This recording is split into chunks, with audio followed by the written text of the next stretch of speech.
Eto, ata. Hello? Hello? Pumunta kami sa PNQ. So, ang ginawa namin, nag-painting date kami.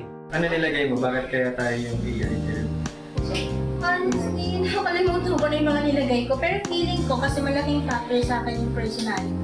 Honestly, si JC talaga yung number one among the guys. For me, nung nalaman ko yung AI match na si Jo Marie, binigyan ko siya ng chance kasi hindi naman siya magmamatch kung wala kaming pagkakapareho. Ikaw ano ba nilagay?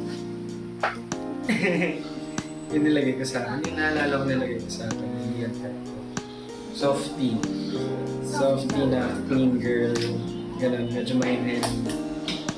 Pero di ba sabi mo strong yung personality? Oh! Sabi mo rin naman, diba? Pero nasa gitna naman kasi. So, depende din sa lalaki na kasama ko. During the date, nangangapa ako kung ano ba yung mga tanong niya or ako ba mag-i-initiate ng conversation. Kamusta ka naman sa boys? Masaya naman? Oo, masaya naman ako. Komportable naman ako. Pero parang mas komportable nga ako sa'yo kaysa kay Ron. Sa akin? Oo, mas komportable ako sa'yo kaysa Bakit? Kasi nag-aalangan ako kay Ron. Feeling ko minsan binubola niya lang ako. Hindi. Ganun lang. Hindi mo nakita kasi si Ron ng mga first days eh. Totoo yun, wala siyang energy. Nag-iba nung dumating kayo. Sabi nga din ni Paul. Oo, totoo yun. Legit yun.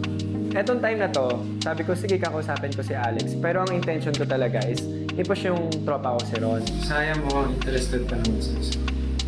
Mas interested ko si Ron sa akin more than mas interested ka sa akin. Sisiyag na pala ako. Kasi Ayun na nga, Jo Marie. Ipit na ipit ka na naman. Ayaw mo kay Ron na fan siya. ha? Bakit mo pinipilit? Hindi ko ngayon kasama ko. Hindi, wala lang. Tinatanong ko lang. Siguro ang na-realize ko lang dun sa date is kahit kami yung match or pinupush ng AI, hindi kami nag-click. Thank you. Nag-enjoy ka ba sa date? Ako din, nag-enjoy ako.